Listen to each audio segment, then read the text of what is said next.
Good morning, students. I am biology teacher Ekta from Suraj School, Mahendragarh. I hope you will be fine at home and will be doing well. So आज हम start करने वाले हैं 9th class का topic natural resources. Natural resources means materials present in natural environment and useful to living organisms are called natural resources. Means ऐसे material जो environment के अंदर प्रेजेंट है और वो मटेरियल लिविंग ऑर्गेनिजम्स के लिए यूज़फुल हो, तो ऐसे रिसोर्सेज को हम बोलते हैं बेटा नेचुरल रिसोर्सेज.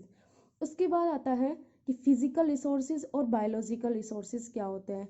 तो फिजिकल रिसोर्सेज की अगर हम बात करें तो एनवायरनमेंट के अंदर जो भी मटेरियल प्रेजेंट होता है उन सबको हम क्या बोलते हैं, physical resources. Example air, water, soil, minerals etcetera.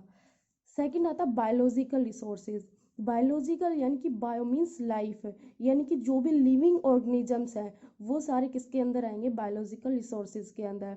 Like micro organisms, protist, fungi, plants and animals. तो ये सारे क्या है, बायोलॉजिकल रिसोर्सेज हैं. नेक्स्ट उसके बाद अगर हम क्लासिफिकेशन देखें नेचुरल रिसोर्सेज की, तो जो नेचुरल रिसोर्सेज है उसको 3 पॉइंट ऑफ व्यू से क्लासीफाई किया गया है. Chemical nature, abundance and availability and last distribution. तो फर्स्ट हम डिस्कस करेंगे केमिकल नेचर के बेसिस पर नेचुरल रिसोर्स को जो क्लासीफाई किया गया है. तो केमिकल नेचर के बेसिस पर 3 जो है टाइप्स के अंदर क्लासीफाई किया गया है. फर्स्ट आता है इनऑर्गेनिक रिसोर्सेज, सेकंड आता है organic resources and last mixed resources. Inorganic resources के अंदर क्या क्या इंक्लूड होते हैं, एयर, वाटर, मेटेलिक मिनरल्स, ये सारे क्या हैं इनऑर्गेनिक. जैसे हमारे प्लांट्स हैं, प्लांट्स क्या करते हैं कि एनवायरनमेंट से इनऑर्गेनिक सब्सटेंसेस को गेन करते हैं. तो मेनली क्या लेते हैं प्लांट्स से, मिनरल्स और वाटर लेते हैं. और एयर की अगर हम बात करें तो एयर से कौन सी गैस लेते हैं, CO2. तो प्लांट्स जो है इनऑर्गेनिक सब्सटेंसेस को गेन करते हैं. तो इनऑर्गेनिक रिसोर्सेज में क्या क्या इंक्लूड होते हैं, air, water, metallic minerals.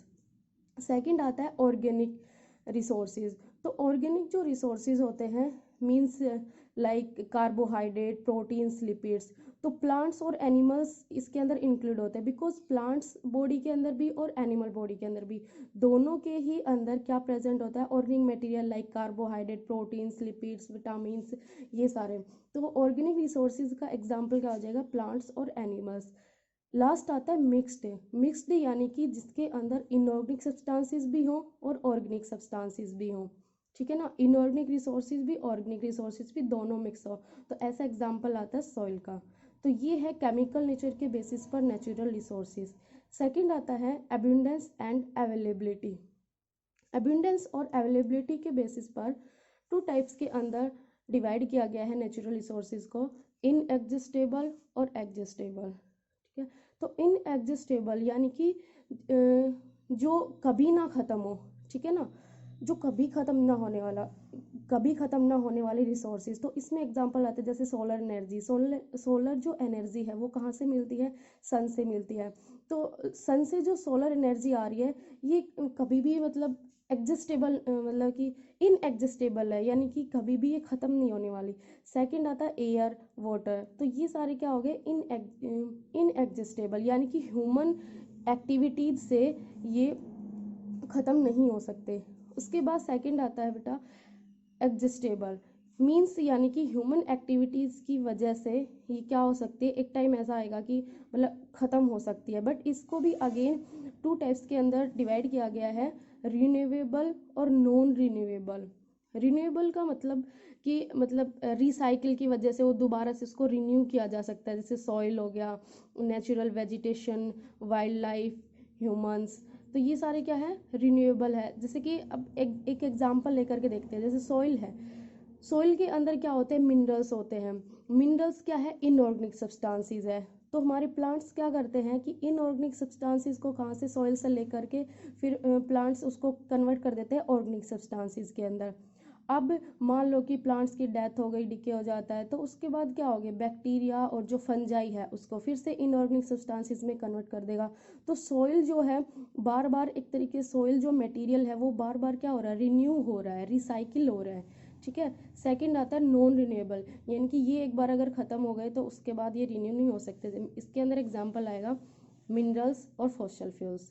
Fossil fuels like कोयला, पेट्रोलियम, ये सब इसके एग्जाम्पल हैं। उसके बाद आता बेटा थर्ड, डिस्ट्रीब्यूशन के बेसिस पर नेचुरल रिसोर्सेज को क्लासिफाई किया गया है।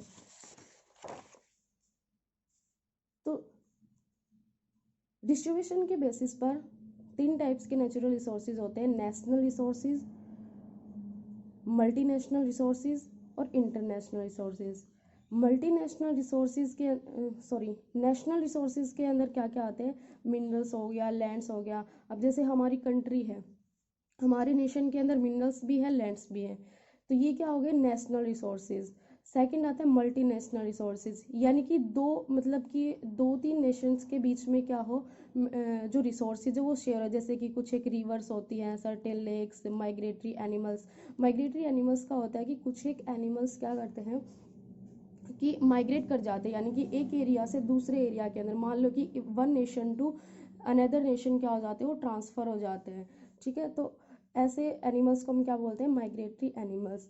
लास्ट आता है इंटरनेशनल रिसोर्सेज। इंटरनेशनल रिसोर्सेज में एग्जाम्पल अगर देखें तो क्या आएगा, एयर और सोलर एनर्जी। बिकॉज पूरे वर्ल्ड के अंदर एयर भी प्रेजेंट होती है और सोलर एनर्जी भी। सोलर एनर्जी कहाँ से मिलती है, सन से मिलती है। तो ये दोनों ही, एयर और सोलर एनर्जी दोनों ही कहाँ, मतलब कि पूरे अर्थ के ऊपर प्रेजेंट है। तो ये क्या हो गया, इंटरनेशनल रिसोर्सेज हुआ। ठीक है, आज के लिए इतना ही। नेचुरल रिसोर्सेज जो है क्लासिफिकेशन कंप्लीट हो गया है। Thank you.